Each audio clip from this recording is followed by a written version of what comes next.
Inside the Birds is back. What's going on, everybody? Geoff, Mosher, Adam Caplan here for our midweek mashup Inside the Birds. Although it is the middle of the week. However, we're not even 36 hours removed from the Eagles with their third win in 3 games. They beat the Tampa Bay Bucks 25-11. And you know what, Adam? Sometimes the score or the look of a game doesn't really amount to what the game really is, or doesn't tell the whole story. I get that there are people out there that are concerned about the passing offense, and it's not just fans. It's, there are Clay Harbor talked about it with us on the post-game show about Jalen Hurts and the passing offense. Q&A talked about it on their next podcast, which drops today. But I think people forget that the Eagles had almost 500 yards in that game against a very good Tampa Bay defense. So while, yes, it's not poetry in motion quite yet with the passing game, I think the Eagles have shown you how well-rounded they are through 3 games to quote unquote not play your best football or whatever and still be one of the last undefeated teams in the NFL, and have won every game by double digits says a lot.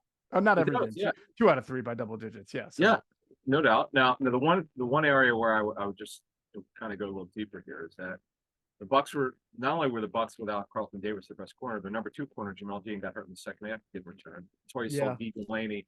There's really a dime corner have to come in, who's a guy you're going to pick on when he's in the game. You're going to go after him. That's what a good offensive coordinator or head coach sees, and they know that. Position coaches know that. And they went after him. He did have the pick though, but look, it was a great pick. It was a really good pick. There were 2 guys down there, and it was just one of these throws like you'd have to. We'll look into it whether he should have thrown the ball or not. But the bottom line is they did move the ball better in the air. They took advantage of some matchups. It was good to see A.J. Brown get involved as much as he did. He needed to. Hurts wasn't perfect. I need to clean some things up. The offensive line was tremendous. We'll get into that. There's some more stuff that we found out after the game, just from looking into it. But the fact of the matter is, this is a pretty good performance. And as I said on the postgame show, it felt like they won by way more than that. In fact, they should have scored more than 25. What an odd score, 25-11. I had it 40 points being scored in the game, so I thought it would go under. But I just felt like the game would take a life of its own in terms of this is who the Eagles are. Mm-hmm. You got the run game. Remember the first 4 or 5 years of our show when it wasn't good for the Eagles, whatever year it would be. Let's say it's 2019, specifically 2020, right? Mm-hmm. Peterson could not match up the run and pass game at all. It was just, and obviously Wentz was awful. His career just plummeted. He was not the quarterback he once was. That was part of it, but they could not get both going. They didn't work off of each other. And boy, does this team work off both their run and pass game and their defense, score down and distance. Like this particular game, they had it going on. I mean, it was virtuoso. I mean, it was close to being where they probably wanted it. But yeah, they as Jalen said very well, as he says every game, even when it looks good, they left some meat on the bone offensively. They did leave some meat on the bone offensively. And the good part about that is that, again, somehow they still almost got 500 total yards. When you can leave meat on the bone and get almost 500 yards, you're in a pretty good spot compared to the rest of the NFL. And I think what becomes very obvious too, week after week, Adam, is that you realize that offensive line play in the NFL is so inferior. And not only the Eagles prioritize it, they're almost double as good as the average NFL team in the offensive line. And that goes so far. I mean, for them to be able to just say, we're struggling here, we're struggling there, we're just going to run it on you. And again, the DeAndre Swift run where he hurdled the guy, he was running through like a street, like an open street. It was like a country mile street, right? Like just ran through it. And I almost felt like he hurdled the guy because he probably felt at some point like he had to do something by himself on that run. I mean, he had 305 yards over 2 games, and we kind of made fun of the Eagles coaches the last game. Why the hell didn't he play week 1? That was obviously a bad error. I mean, it's one of the few mistakes they've really made, and that was we begged them to play Swift game 2 a lot, and they did, because they had to, because Gainwell got hurt. But as we kind of move this forward here, now Washington comes in off of a terrible loss. It's really interesting. This league is so week to week. Everybody's saying, "Oh, Eric Bieniemy, now see what happens when you get a great play caller." Not only was their offense pitiful, it was embarrassingly bad. They couldn't do anything right against the visiting Buffalo Bills. It just goes to show you be careful of backing a team after 2 weeks. Yeah, yeah. You know, Washington has helped make a fool of me twice this week, based on predictions that I've made. One was I predicted the Buccaneers to win the game. Now I prefaced it. Anybody who watched the show, because I got some flack on YouTube, which I own. That's fine. You want to come at me, you come at me. But people who know our show now know that I have a strategy behind my selections, right? Who I pick. I try to find that game where I think that the matchups don't matter. It's just that a team gets injured or turns the ball over and just has all those things that never appear in the analysis, right? If you go back to Eagles losing to Washington last year, it wasn't Washington was so great. The Eagles turned the ball over 4 times. They made weird mistakes, right? So I thought this might be that game. I made it clear that I thought the Eagles were the better team, but I thought maybe it would be one of those days. I thought it would rain in Tampa. It actually did. It seemed to affect Mike Evans, oddly enough, more than anybody else, which is strange. But yeah, so that prediction was bad. But I also predicted a couple of times when we did our NFC East preview that Sam Howell's ability to run and move around would make them a tougher team than with Carson Wentz. And I specifically said the Eagles sacked Carson Wentz 9 times last year when he was a Washington quarterback. There's no way Sam Howell will get sacked 9 times. And lo and behold, he got sacked 9 times, and it wasn't even the Eagles that did it. and boy, he took some bad sacks. He was frenetic. There's nothing wrong with feeling good about your team. And we know we have Commando fans that watch us, and obviously it started off pretty well. And Howell definitely has some talent. Pretty good athlete, good arm for a guy who's kind of small, but they're not in the Eagles class. It's just the Bucks weren't. That. So it's funny. You and I agreed the way we saw the game, but you were looking for that weird Quagmire game, which the Eagles, all teams have them. You never know when it's going to come, right? Right. The Bills losing to the Jets. Josh Allen throwing 3 interceptions. If they played that game 9 times, I don't think the Jets win that. The Jets win that game 8 out of 9 times. Especially with Rodgers getting hurt on the 4th play of the game. I mean, you got to be kidding me. But so it's a very much a week-to-week league. But you start to see patterns, and you start to see, okay, this Eagles team's really gifted. They're struggling a little bit at a couple of areas, and they clean themselves up for the most part against Tampa Bay. And we saw the team we felt we were going to get this season.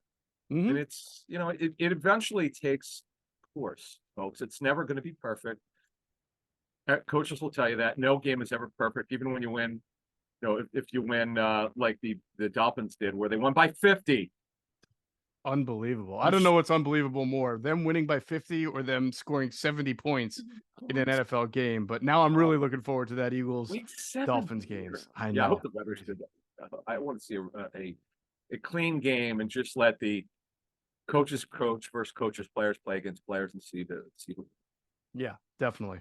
All right. Inside the Birds is presented by our friends at Ocean Casino Resort in Atlantic City. It's the exclusive Jersey Shore resort of Inside the Birds. This is a good week, a condensed week coming up for Inside the Birds. Today is our, like I said, midweek mashup podcast. We're also having Q&A drop today. It might be out by the time you're listening to this podcast. It drops noon on Wednesday. On Thursday, we're going to have also a double drop, I believe. We're going to have the Inside the Tape with Greg Cosell and Clay Harbor show. So they're going to break down this last game between the Eagles and Buccaneers, and then also preview, based on what they saw on tape, what they expect to happen on Sunday against Washington. And we have a great gun-on-one, Derek Gunn sitting down and talking to Lane Johnson, right tackle for the Philadelphia Eagles, who is very open and public about his struggles that he's had with mental health, what he's been doing since to cope with it, to better understand it, and why it's important for society to be more aware of it, which is why he comes in on a platform like ours to talk about dealing with mental health. So big props to Lane Johnson. Great interview by Gunner. I hope everybody checks it out. It's fantastic. And Lane really takes you inside. You really want to go behind the curtains and inside the life of Lane Johnson. You'll watch this interview and you'll learn a whole lot. So that is Thursday. And Friday, of course, we'll have our Inside the Birds game preview podcast that we do every Friday. That'll be myself and Adam, and that'll get you right off into the weekend. On Sunday, we'll have our pregame show, Inside the Birds pregame live, that will start at 10 a.m., which is our normal starting time for 1:00 games. It's just that the Eagles haven't played any 1:00 games until this coming Sunday, and they don't play too many more after that. So it'll Well, be a rare 10 a.m. start for us. question: were the 4 o'clock games are still going to do 10 a.m. like we did the previous years, correct? That is the plan right now. That Good, is the plan. The good. plan can always change, as we know Sure, it inside the that's bird. true. Good point. So that is our week that was one. Oh, and also for our Patreon members, we will have our show Flips Script with former Eagles quarterback coach John DiFilippo. He will break down the offensive tape from the Eagles game against Tampa Bay for our Patreon members. You want to get in on that? It is patreon.com/inside the birds. You really need to, because these breakdowns and the stories and the anecdotes that Flip gives from his coaching days are just really worth it. They're fantastic. He's brilliant. When we go inside coaching, it's not just tape study. Right.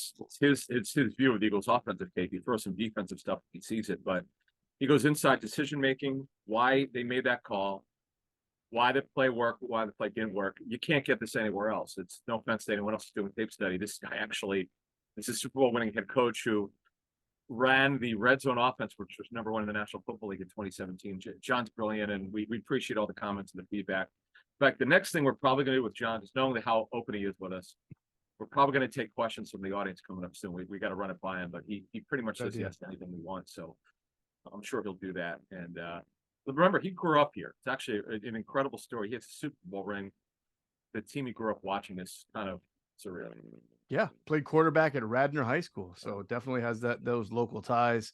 Also, we're going to continue our Chalk Talk series this week. We're going to have this is fascinating what we're going to do. We're going to go inside with a former team orthopedist, the guy who was a team orthopedist for many, many years in the NFL. And what he's going to do is really take us inside not only the diagnosing of injuries, but how video is involved, how discussions with front office members, your GM, your coach, how all of that comes together throughout the week, because the Eagles have a lot of injuries going on right now.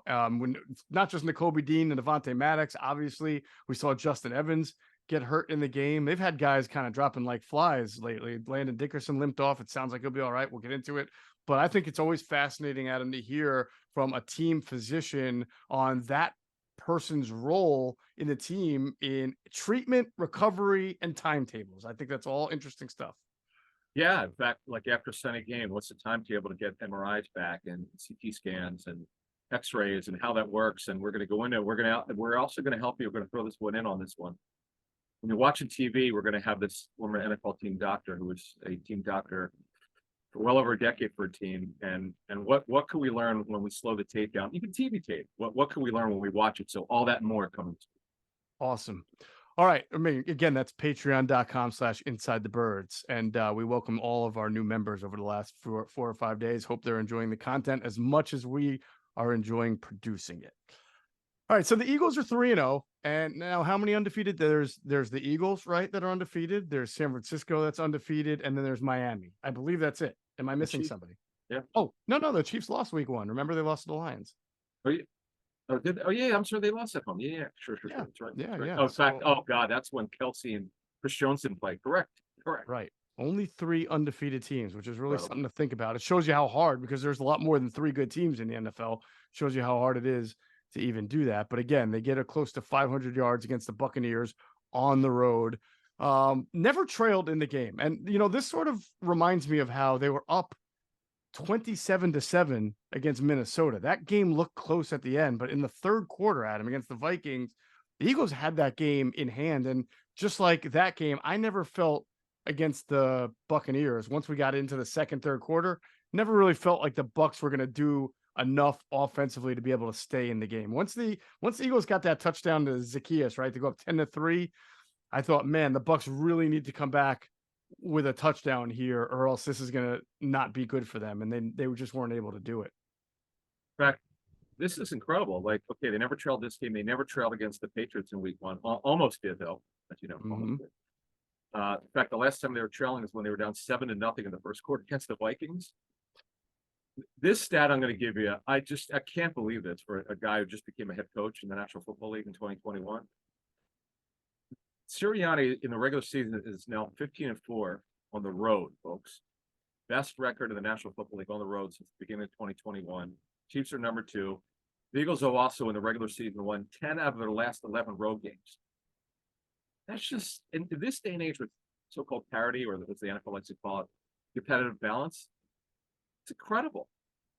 The last road game, I think they lost, was 2021.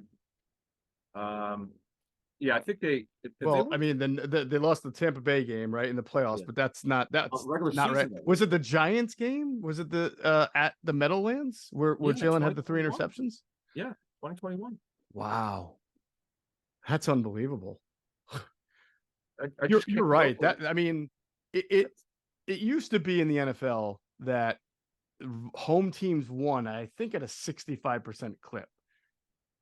I don't think it's that one-sided anymore, but it is still very difficult to win on the road. And you consider that a lot of the road games the Eagles have played, they're either short turnaround games or primetime games, division games. I mean, that's really impressive that they've won 10 out of the last 11 road games. Yeah, so the last game Hurts lost that he started was that Giants game you talked about almost 2 years ago, November 28th, 2021, at the Giants. Yeah, that was the Rager drop down, he dropped near the goal line. Oh gosh, we were at Rivers Casino watching that thing. We're like, oh my gosh, that was a tough game. That was tough. It just shows you how much better he is now. And Sirianni's a terrific head coach. It's just remarkable to me, to talk to coaches in front office people like we have since you and I started the show 6 years ago. To think a young head coach, Nick's in his early 40s, as Andy was when he became the Eagles head coach in 1999, and to be this good on the road, and it wasn't like that. It's incredible to me. I don't have an answer other than they're so mentally tough, and they obviously take a great approach from being away from home. That's whatever they do, it's working. Yeah, I mean, listen, talent is a big part of it. Preparation, which I put on the coaching, as you're saying. I mean, I think there are times where you watch a team that's good and got talent come out sluggish or lose, and you say that team did not look prepared to play that game. The Eagles generally look whether it's offensively or defensively, the first 15 plays, what they're scripting up, especially last year with Shane Steichen. Remember how many times in the second quarter they set a record for second quarter points scored? I mean, they were blowing the second quarter. They were smashing the second quarter records. I mean, they were just unbelievable in the second quarter last year. So they've always come out strong, looking prepared. I do put that on coaching. And I think that Nick Sirianni has really excelled, especially, I think you're making a great point for a young head coach, someone who has not had a long track record of this, and also somebody, Adam, who wasn't a play caller when he was an offensive coordinator. And maybe that kind of helped him be a head coach because he wasn't sort of pigeonholed into just doing this one thing, right? Even as an offensive coordinator, he probably got to spend more time with the offense and not have to worry about, well, what am I doing on 2nd and 8? What am I doing on first? That was Frank Reich calling the play. So that might have helped him, but whatever it is, he has done a fantastic job having his team ready to play. It's like Andy, when he throw the players out for the week, for the bye, during the bye week, he probably still does it at Kansas City. Yeah. Last time I checked, he just lets the players go away for the bye week. Coaches work through the week, and he gives the coaches the weekend off. Maybe they leave Friday, maybe they're done Friday morning or Thursday night anyway. And it's just, Andy always downplays it. He goes, hey, I don't know what it is. We don't do anything special. He probably tries to downplay it because maybe doesn't want to give any secrets away. Whatever the secrets could be, just lets the players leave. Now, we do know, though, some coaches who do that, they change their mind if the team lost before the bye week, or if they're just not playing well, he might keep the players for 3 or 4 days during the bye week. But nevertheless, it's I just think that's another special part about Nick Sirianni, and he's another guy. We've mentioned this before, and it's still also another fact hard to believe that three out of the 4 Eagles head coaches, their last 4, never had a head coaching interview, and other than the Eagles. Andy Reid did not have another one other than the Eagles in '99. He got hired, hell of a hire. And Doug Peterson never did. Those hired him. He was the fallback option to many others. The Eagles got criticized severely, and you know how that ended. Well, at least it didn't end well, but they got a ring from him, so that was pretty good. Yeah, and this guy, it's not their first choice. I mean, you really look at it, they looked at a bunch of guys, and some guys they just couldn't get to. Brandon Staley, probably a good thing. Arthur Smith, they definitely wanted another shot with, and he got an offer from the Falcons. So they never got a shot, and Nick did a great job in his interview, apparently, And he's a heck of a head coach. As you said, sure, they have a great roster. That doesn't mean you win in the National Football League. You actually have to. You just can't roll the ball out and, hey guys, coach yourself. You just call the play. It doesn't work that way. Yeah, it's funny. Somebody on Twitter who has a decent following, but I don't know who the person is. He just must have a decent following. Found one of my tweets from years ago when we were covering the head coaching hiring, and I had a tweet that we had heard that it was basically down to Nick Sirianni and Josh McDaniels. And the tone of the tweet was, do not count out Nick Sirianni just because he's not a household name. And we had a source telling us that one thing about him is that he's very engaging and he's very, it was like not afraid to coach. Like he's a coach's coach. He will coach. Doesn't just, because remember, we're coming out of the Doug Peterson era here, right? Where the big knock on Doug was, does he coach his coaches? Does he take command, right? Yeah. So somebody found this tweet that I had tweeted. And I think that they retweeted it because the Raiders game had just ended and the Raiders have been doing terribly under Josh McDaniels, and they wanted to make the parallel, and that tweet made the rounds. But yeah, I mean, to your point, it would be very easy just to go hire the name guy, and that's not what Jeffrey Lurie has ever done. So one of the things we noted right when he got hired, and so the person who told us it was a coach that worked with Nick in Indy said, you may not understand this now, but you're going to understand this. He's super big on connecting with players. I said, okay, friends. Even the guy didn't say friends. It's like he gets to know them on a personal level, and he connects incredibly well with players. And I over a series of months, we'd find out how important that is. The connecting part, he used to talk about it ad nauseum, and now you see with Josh McDaniels, if they're not his guys that he brought in from New England, the word in around the teams he's been with, whether it's Broncos, Patriots, even when he was the OC there, when he doesn't know the player, he has trouble connecting. And Nick here connects with every player. I mean, absolutely, it's the way that he is. Emotional intelligence, baby. Yeah. All right, let's get in. I'm sorry. Yeah. Let's talk about this Eagles offense because there's some questions about it. First, I want to remind everybody, as I said before, that Ocean Casino Resort is the exclusive Jersey Shore resort of Inside the Birds. And let's pause real quick to hear a word from them. Go to get your game on. Go for the beers. Go for the cheers. Go for the hit and the hits. Go for the stakes and the stakes. Go to get your parlay on. Go to get your party on. Go for the scene. Go for the screens. Go for the gallery. Go for the win. Go to Ocean. Visit theoceanac.com to plan your visit. All right, Adam, Eagles offense. Obviously, the pass offense has been sporadic for the first 3 weeks. Now, Jalen Hurts said he was not feeling great. I think he had flu-like symptoms. He was making his way around the locker room. Apparently, other players felt the same way. Anybody who has kids right now knows that there's a lot of stuff going on in school, like a lot of sicknesses going on, flu. You're actually starting to see people just wearing masks again, just to kind of like, protect their health and safety or whatever. So I guess you can say maybe if he wasn't feeling well, it showed a little bit, but in general, the pass offense just has not been a smooth operation yet for 3 weeks. There have been peaks and valleys. It just hasn't been as consistent. Oh, look, they had their plays last night or whenever it was Monday night. I mean, it definitely looked better, no question. Yeah. 3 games, but it just didn't look like, because the line, by the way, the line gave him so much. That wasn't that one play. It wasn't just the play to Zacchaeus, which was over 6 seconds. He had plenty of plays where he had more than 2.7. So 2.7 is what you look at least 2.7 is what you want. We'll ask John D. Flip-Flop this week for Patreon what he's looking for. Mm-hmm. But 2.7 is typically when the ball's got to be out by, if not 2.5. But if you can give 2.7 to 3, you're doing pretty well for the quarterback to get rid of the football. The line dominated.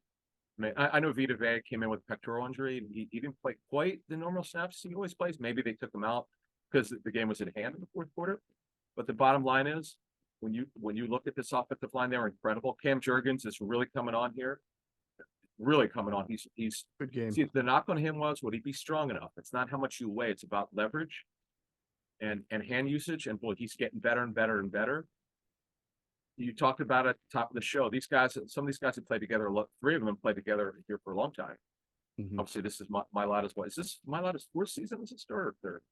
This would be his third season as a full-time starter. Yeah. Okay. So you got obviously Kelsey and Johnson played together since 2013, which is almost unheard of. And then Dickerson had that little knee. It's a minor thing. Yeah.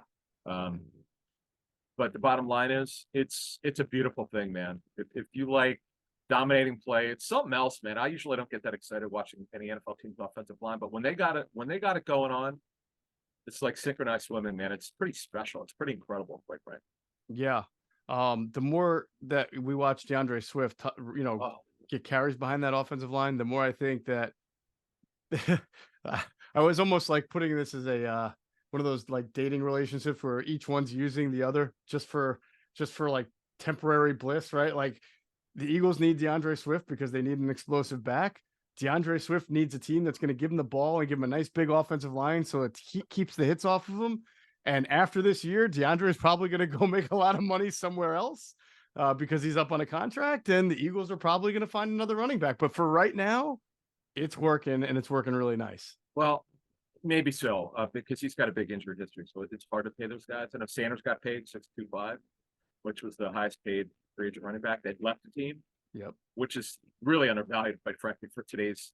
I mean, you're talking the top backs got 12 or 12.5 million 3 or 4 years ago. So that's the state of the running back position. But Swift was special.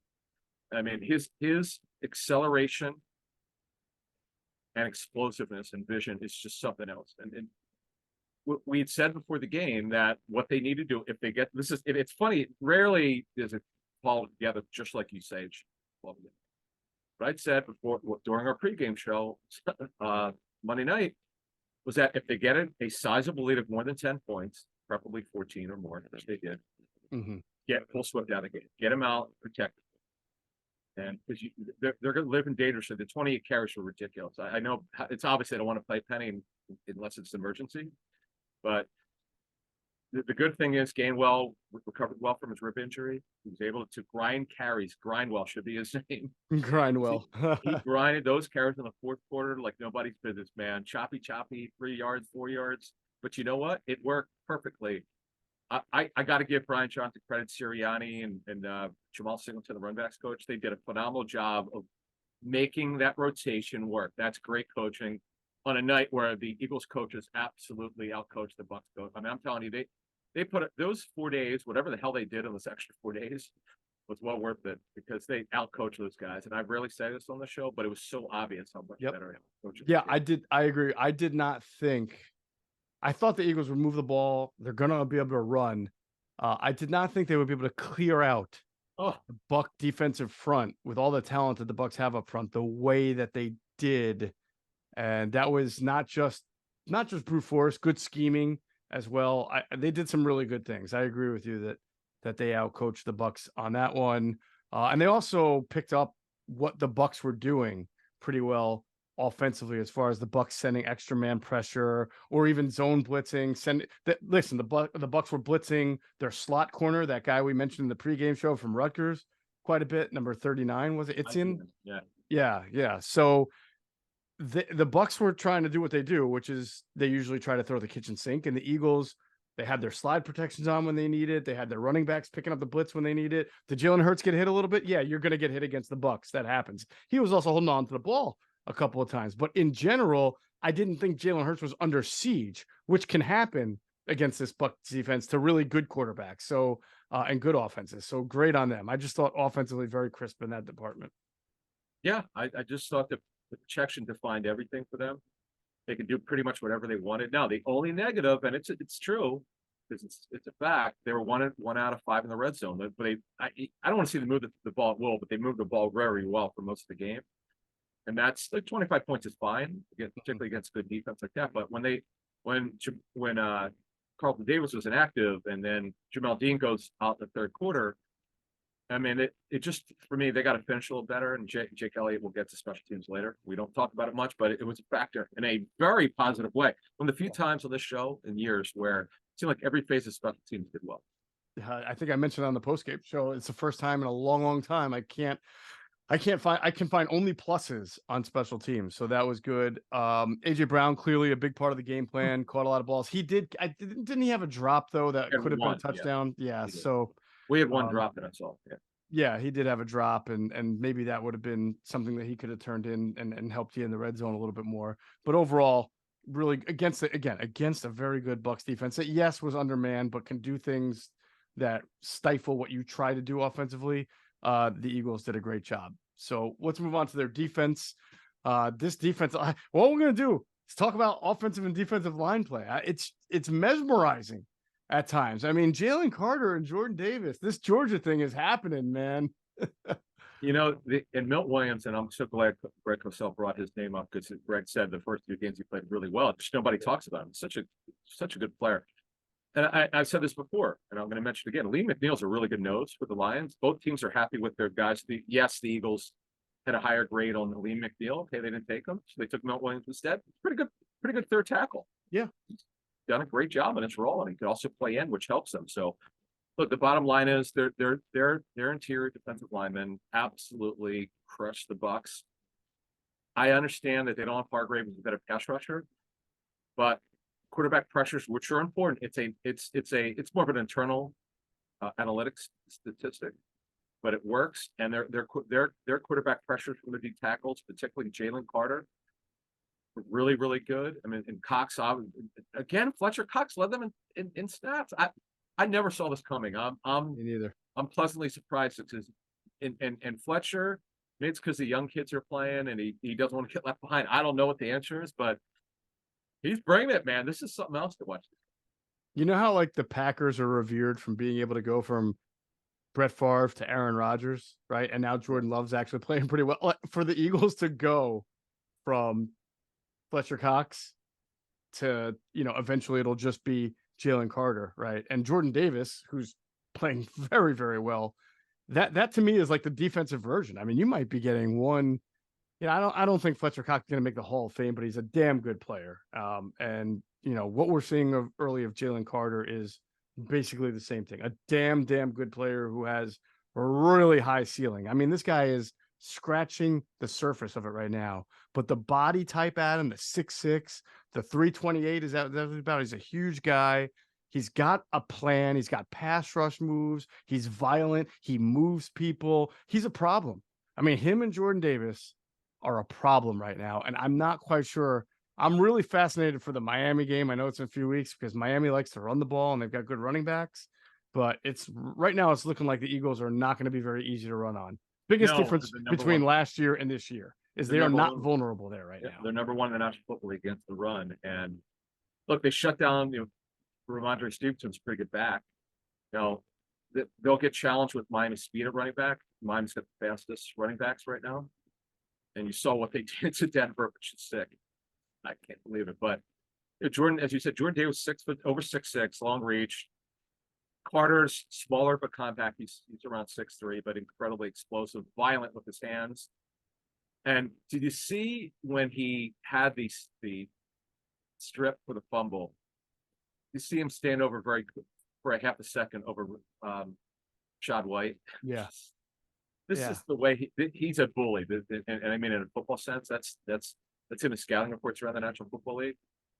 He's something else, man. As you said, he's a problem right now, and it's only going to become worse for opposing offenses. But I'm also waiting to see, and it's only been 3 weeks, and as they give him more to do. And here's the other thing about this game, is that the Eagles possess the ball so much on offense. The defense was on the field for less than 50 snaps. I think it might have been like 44. So, yeah, in fact, time of possession might go to 38-55 to 21-5. So the defense, obviously, they weren't gassed, despite talking to people at the game. It was in the high 80s till the fourth quarter, and super humid, as you talked about raining. So that you had to have a rotation going. But the good thing is they didn't have to be on the field. So that's another underrated part. And how about another guy we never talked about is Marlon Tuipulotu with an awesome sack. Yeah, I did not have Marlon Tuipulotu getting the first sack on Baker Mayfield on my bingo chart. I would have been the last guy I would have had getting the first sack, but that was and the funny thing is they're still getting Tuipulotu and Contavious Street on the field even though they're getting great production from Fletcher Cox, Jordan Davis, Milton Williams, and Jalen Carter. They're still figuring out a way to get all 6 guys on the field. Now, some of it's coming, I guess, at the expense of Brandon Graham, who used to kick inside in pass rush. Brandon's probably playing the fewer snaps than he played last year and the year before. Well, obviously the year before he had the Achilles, so even 2 years before that. But I have a feeling that as the season goes on, they'll probably get BG in, but right now the pass rush has been good. The run defense has been great. No reason to mess with it. Everything's been perfect. Yeah, no, I know people are concerned about Reddick. It's just not happening for him. Whether he just cannot get leverage with that surgically repaired thumb is hard to say with the wrap on it. Don't know. Look, their sack numbers, they're not getting 70 this year. I mean, they'll be probably between 40 and 50 for, overall, which again, it's quarterback pressures.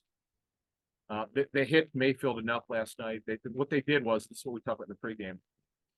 And we saw this mostly. They rushed him, man. They made him see, he overthinks. Like when he sees color coming at him, when he sees the other jersey coming at him, he gets these happy feet. He gets frenetic and he takes unnecessary sacks and he needs to get rid of the football. And he didn't. And they got into his head.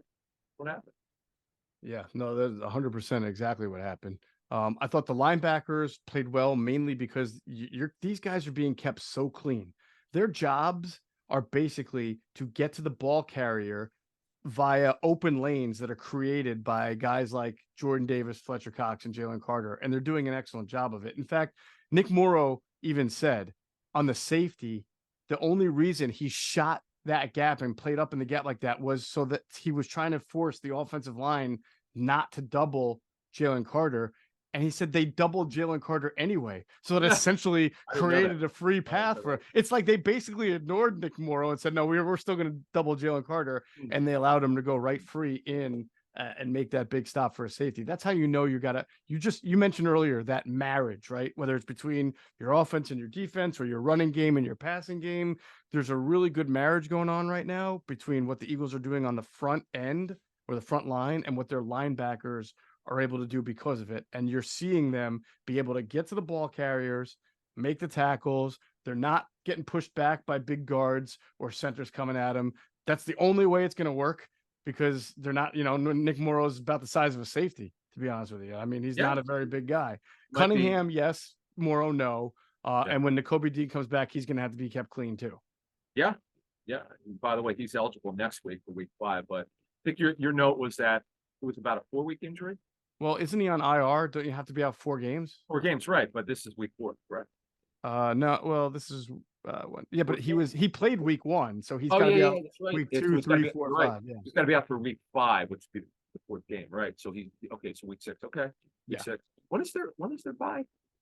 I thought it was week 8, if I'm correct, but I don't have it on me right now. I will tell you in 10 seconds. It is week number 10.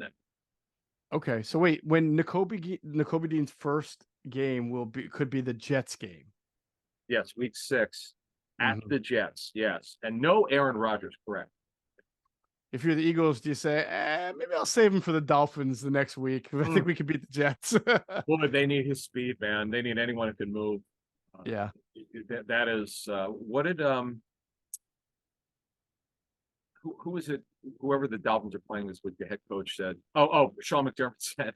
He said they're revolutionary. What they're doing, he's just blown away by them. It's incredible. Yeah. All right. So let us on the back end, Bradbury. Bradbury is one I'm when the all 22 is fully out and we can look at it. I'm curious to see how he did. I know it appeared that he settled in as the game went on. He gave up that early 3rd down inside to Chris Godwin on I think it was a 3rd and 3, and he got beat for like a 15-yarder there on the inside. But it didn't seem to me like he would. After that, there were a whole lot of struggles. But again, I put a lot of this on the front 4, just creating so much pressure that Mayfield did not have a whole lot of time to really scan the field and find guys.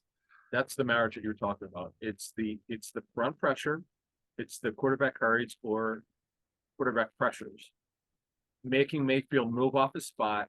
That's what a pressure does, or move up, make him play faster. Which, when he plays faster, he's just not settled. He struggled last night or Monday night badly.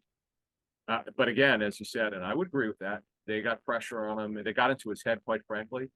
And I never felt like this game was in doubt at all. Like, it was just kind of a slugfest early on. Then it settled. The Eagles started to take control in the second quarter, and then it was dominance. In fact, they should have won by more than 14. Felt like they just crushed this team. But the bottom line is Mike Evans didn't have a great game. Yes, it did rain, no doubt.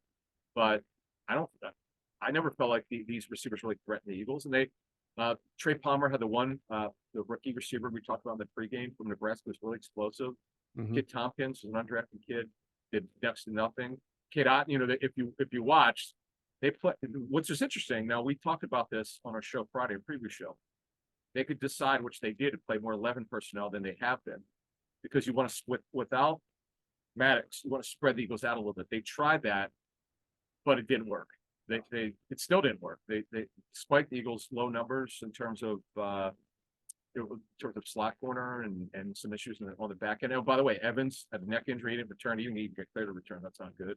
Yeah. So we will see. That's never good with the neck Yeah. injury.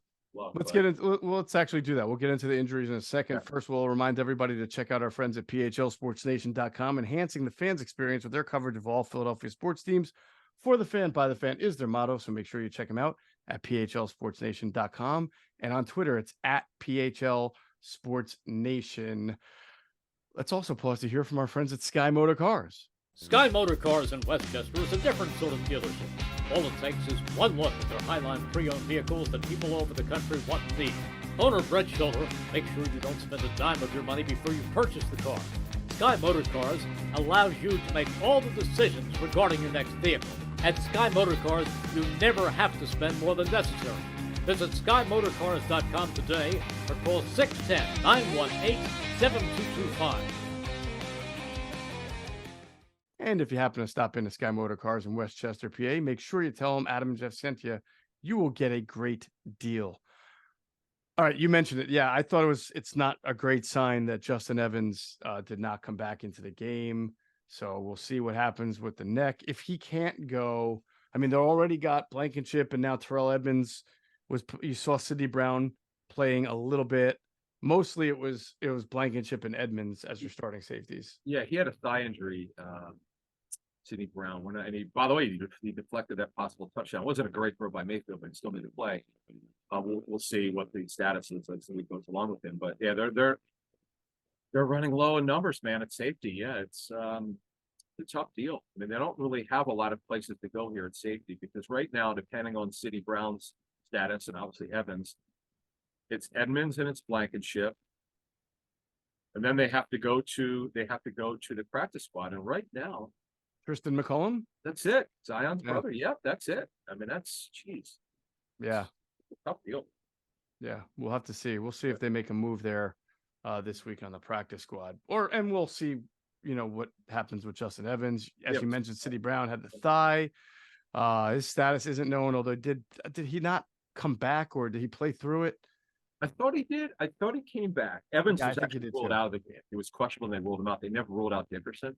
Right. There's no. Opeta, we should mention, replaced him, and there was really no reason to bring him back because they are up so. It was so dominant what they were doing. Again, it was 14 points. It seemed like 4 touchdowns. Yeah. It was interesting. Go ahead. And Dickerson did interviews in the locker room after the game. Yeah. So usually when you're doing that, you're okay. You got your treatment, you're fine. If you're really hurt, they usually don't let you talk to the media after the game. So I suspect that Landon Dickerson is going to be all right. That block, when he took out, was it Yaya Diaby, I think? Yeah. That, whatever you want to call it, obliteration, it's unbelievable. Again, we don't talk about offensive line enough. We've got to be better with that. We should probably do that more often. Sometimes it's negative, but usually with the Eagles, it's pretty positive. But I'm just blown away with Todd Bowles, by the way, must be so humiliated. Did you hear what he said about his running game? We didn't have one. What did he say? We didn't have one. What running game, or what did he say? Yeah, he goes, somebody said, well, what did you think about, I guess, your running game? He goes, we didn't have one. Yeah, that's like it's so perfect that he's the Buccaneers coach, because it reminds you of Rich McKay, right? Was it John McKay? John McKay. What do you think of your team's execution? I'm in favor of it. Yeah, great. One of the all-time lines. He deadpans it. I think they're execution off board. Oh my God, so great. Yeah. I just marveled at it. It's just really cool. I can't wait to talk to DiFilippo about it because John lived it in 17. You know, when their line would take over games with Lane and Kelsey Yeah. 6 years ago. It feels like the line keeps getting better though, doesn't it? Like remember the 2017 line had Peters, the kid, right? the Penn State kid, Wisniewski at I left guard know. It's and incredible. Vaitai at left tackle. Right, filling in for Peters. Right. No, it was who am I missing? Who was the other guard? It was Brandon Brooks. Brandon Brooks. Yeah, it was great. Yeah. Yeah. Okay. Well, Yeah. we'll ask John about that. But you would say that line had 3 upper echelon players. This line has 5 upper echelon. Now, what John did say, the talent level of the last year's Eagles team, he was just blown away when he would watch them last year. He goes, they got like all stars at every team, every position. He goes, Howie did a great job for them at 17. You know, obviously with making some moves in free agency. Mm-hmm. But the roster they put together, and obviously when they made the AJ Brown trade, yeah, I know they're going through some challenges here, but to be 3, I get the schedule's been favorable. Hey, you play on your schedule. I get it. There are 2 new coordinators. There's 7 new starters and 5 on defense, 2 on offense. They have some injury situations to go through here.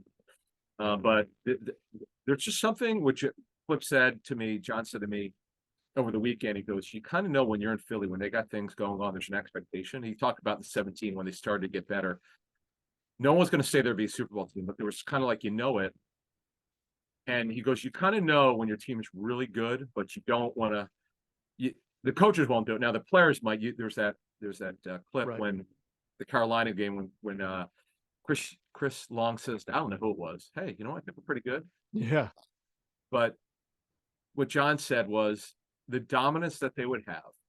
It was the Denver game when they scored over 50, and there was the Bears game too. They smoked the. Yeah. He knew they were very gifted, but you just don't know if you can sustain it. But the Eagles are not as talented as last year. But you saw the jump they made from week 2 to 3. That's pretty real to me. I don't care who the hell they played. That was a pretty impressive performance. Yeah, no doubt about it. All right, and this was a pretty impressive start for the Philadelphia Eagles at 3-0. Again, just one of 3 teams. And the coolest thing about there being 3 undefeated teams left is that the Eagles do play both of them this year. Oh, that's right. The Niners. They come the Niners Philly. and the Dolphins. That's correct. So I'm really digging that. Why don't we just we'll table Washington for Friday for our game preview. Probably did talk a little bit about Sam Howell and their offensive line, and we'll get into that more Friday. So bad. It was bottom 5 to come in the league to come to the season. One of the reasons why I picked the Eagles to beat the Bucs, I said that it was going to be Eagles defensive line versus a makeshift Bucs offensive line. Eagles should win that. They won. They crushed them. Right. I know strange things happen. That Washington game last year, as you mentioned earlier, is ridiculous with self-inflicted wounds. And I know it's a short week. They're probably really tired. But I just kind of believe that they're going to dominate that line. But as you said, we'll talk about that. Yes. Eric Bieniemy's got a lot of work to do this week. Let's just say that. All right, that's going to do it for this episode of Inside the Birds, the leading podcast in Eagles intel. As always, we thank you for flying with us inside the bird.